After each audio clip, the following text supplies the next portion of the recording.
I never thought I'd be that guy writing a post like this, but here we are. 32M.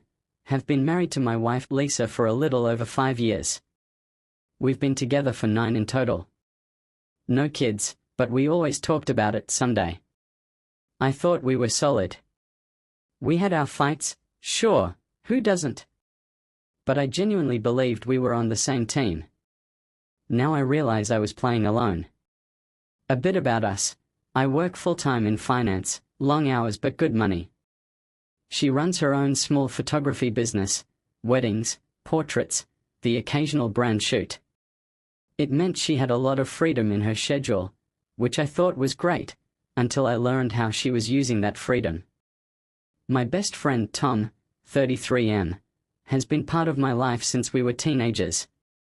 We played soccer together, survived college parties, even stood next to each other at each other's weddings. Yes, he's married too. My wife and Tom always got along, joked a lot, even called each other siblings once. That makes me want to puke now. Anyway, things started shifting about 6 months ago. I noticed Elle was distant. Not cold exactly, just off. Her phone became glued to her hand. She started dressing a little differently, more effort on random days when I thought she was just working from home or meeting a client. Our conversations felt shallow.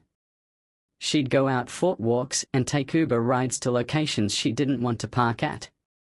It seemed small at first, but all the little things added up. Still, I didn't question it. I trusted her. And I trusted Tom. Big mistake. About 2 months ago, I came home early from work.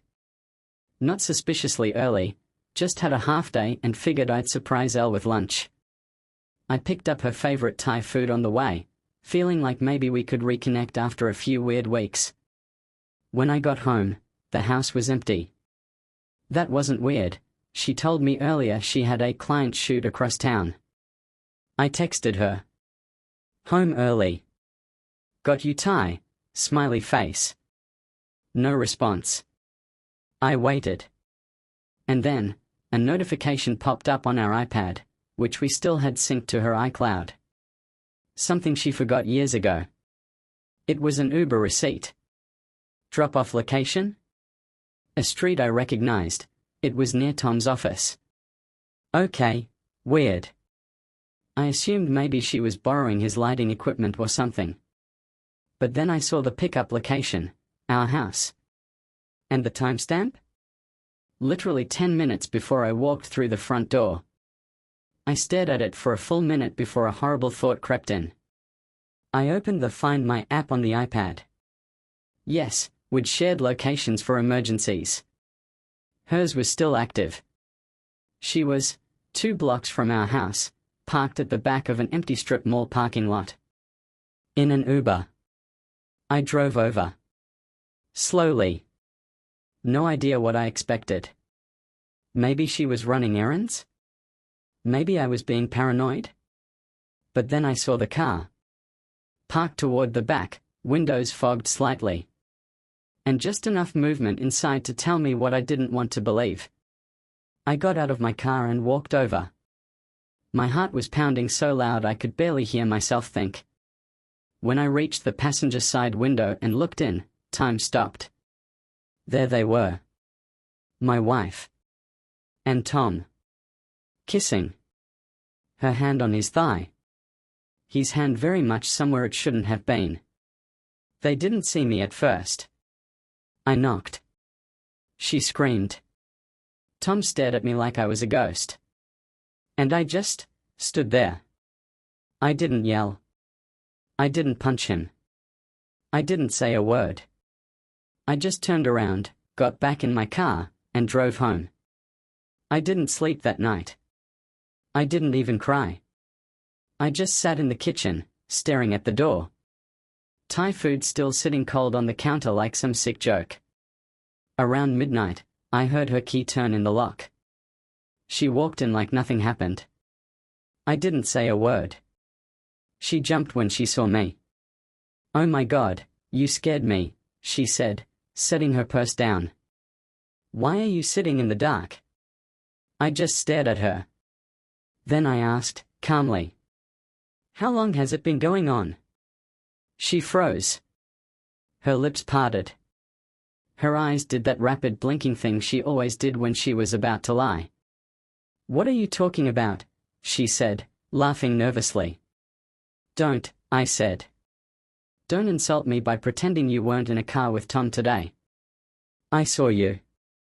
Her mouth opened and closed like she was trying to choose which lie would hurt less. She finally landed on. It's not what you think.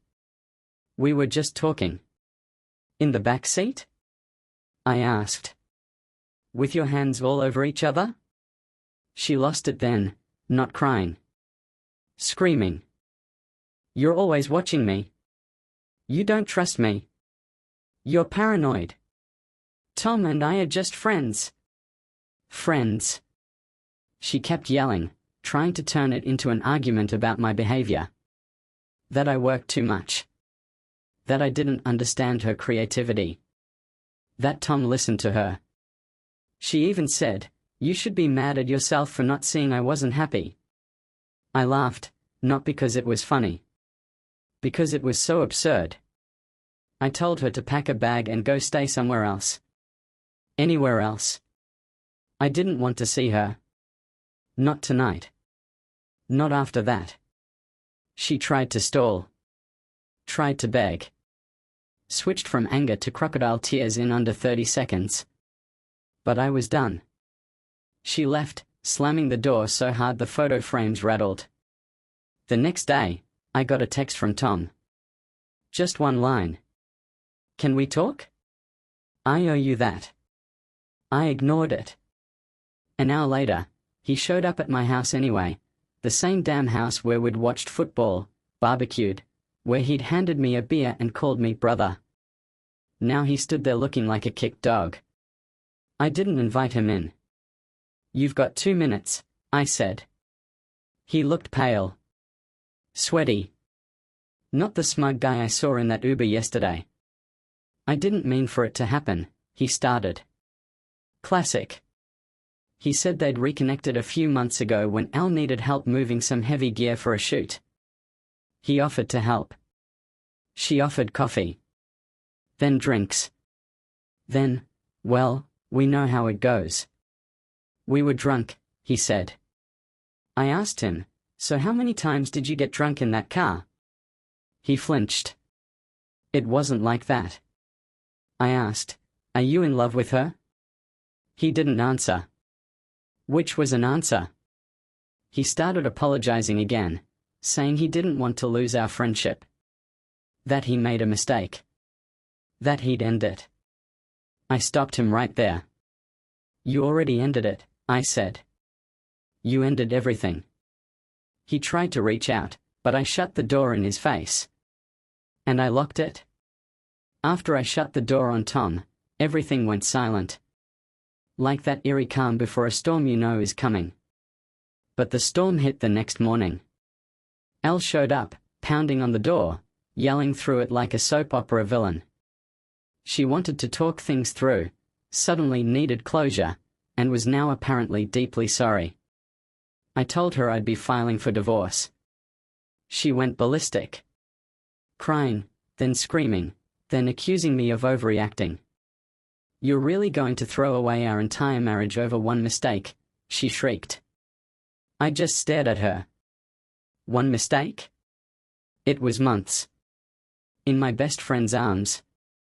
In a car. Near our house. Repeatedly. I told her the papers would be served by the end of the week. That set off a whirlwind of drama. First came the desperate texts, long, rambling paragraphs of half-truths and gaslighting. Then came her friends texting me, saying I was too cold, that I should at least hear her out. One even said, she didn't cheat on you. She just got confused. Then came the social media campaign, vague Instagram posts about healing, broken trust, and sometimes people change and that's okay. She painted herself as the victim. People actually bought it. Meanwhile, I was deleting photos, clearing out drawers, packing up memories that now felt like lies. I got the divorce lawyer the next day. He was good. Efficient. Calm. He asked me one question. "Do you want to fight her on anything?" I said, "No. Just get her out of my life." We had no kids. No shared business. Nothing worth tying ourselves together for. Just the ashes of a life I thought we were building. The day the divorce papers were signed, I didn't feel relief right away. I felt hollow. Like I'd spent so long living in a lie that now, even the truth didn't feel real. She signed them with a dramatic flair, tears in her eyes, probably more for show than sorrow. She muttered something like, "I hope you're happy now." I didn't respond. There was nothing left to say. For weeks, I went through the motions. Wake up. Work. Eat. Sleep. Repeat. I didn't cry. Not once. I wanted to. I wanted to scream. To smash something. But I didn't. I think a part of me had emotionally died the moment I saw them together in that car. But here's the twist. Losing her turned out to be the best thing that could have happened to me. One night, about a month after the divorce, I started journaling everything. The betrayal, the confusion, the rage, all of it. No filter. No holding back. It was therapy without the couch. On a whim, I submitted an edited version of my story to a mid-sized online publication that focuses on real-life personal essays. They published it. Then it went viral. I never expected it. The article blew up. Within a week, my story was shared across forums, blogs, and even featured in a popular relationship podcast. My inbox exploded. Hundreds of messages. People thanking me for putting into words what they couldn't. Stories of betrayal, of healing, of finding peace after chaos. Then came the offers. A small publisher wanted to turn my essay into part of an anthology. I got paid. Not life-changing money, at first. But it gave me an idea. I kept writing. One post became 2. Then 5. Then a series about recovering from emotional trauma, setting boundaries, and rebuilding self-worth after infidelity. 6 months later, I signed a deal for a full memoir. It became a bestseller in the self-help and relationships category. The guy who got cheated on in the backseat of an Uber. Now a best-selling author. And millionaire. I don't say that to brag. I say it because sometimes the worst moment of your life breaks the wall that was holding you back. As for her? Last I heard, Tom left her. Apparently, cheaters don't make loyal partners. Surprise. And me? I'm building a new life. Healthier, quieter, and full of purpose. I travel. I write. I sleep peacefully.